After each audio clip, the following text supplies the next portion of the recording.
Moi perso, j'adore les films et les séries américaines. Mais vraiment, hein. J'ai d'ailleurs principalement basé toute mon éducation et toutes mes ambitions et mes espoirs là-dessus. Hein. Seulement voilà, les séries américaines en fait, c'est une grosse arnaque.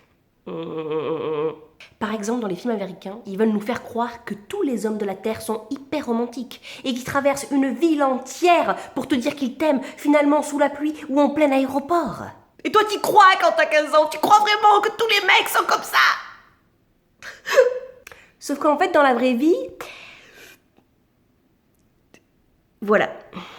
Et dans les séries américaines, les urgences, on en parle, hein? Non, parce que eux, hein, ils reçoivent des accidents de bus toute la journée, hein? Nous, on reçoit des... des rhumes. Puis les infirmières dans les séries américaines, elles sont trop classe, elles sont trop bien habillées, et elles ont des stéthoscopes autour du cou. Toi, en France, si tu commences à faire pareil, on va te dire qu'est-ce que tu fais? T'es une grande malade? Toi, t'es IDE, ma grande. T'avais 3 ans d'études. Allez, va faire un extro. Casse-toi. Et les patients américains, ils sont plus mieux que les nôtres. Oui, parce que eux, ils viennent habillés. Eux. Nous, en France, les patients, ils viennent en pyjama. Oui, en pyjama. Ça, je comprends pas. T'es pas bien, tu viens en jog, ok, mais en pige. Et alors, il y en a, ils vont jusqu'au bout de l'idée. La totale, c'est-à-dire qu'ils te mettent la robe de chambre, les pantoufles, tout. La totale. Mais respecte-toi, merde. Je sais pas, moi, mais le pyjama, c'est quand t'es chez toi ou quand tu vas au drive du McDo. Grand max. La base, quoi. Non, mais nous, les patients français, le problème, c'est qu'ils se croivent...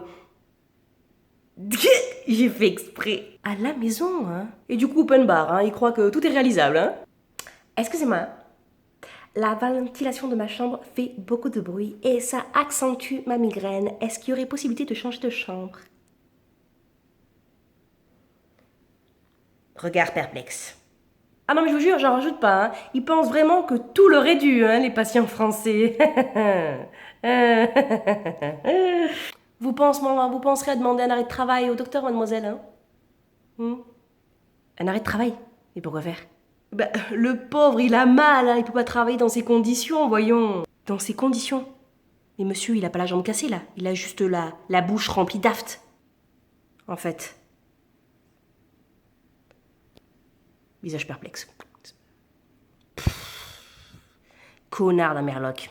Ils ont vraiment tous plus mieux que nous. Hein. Voilà.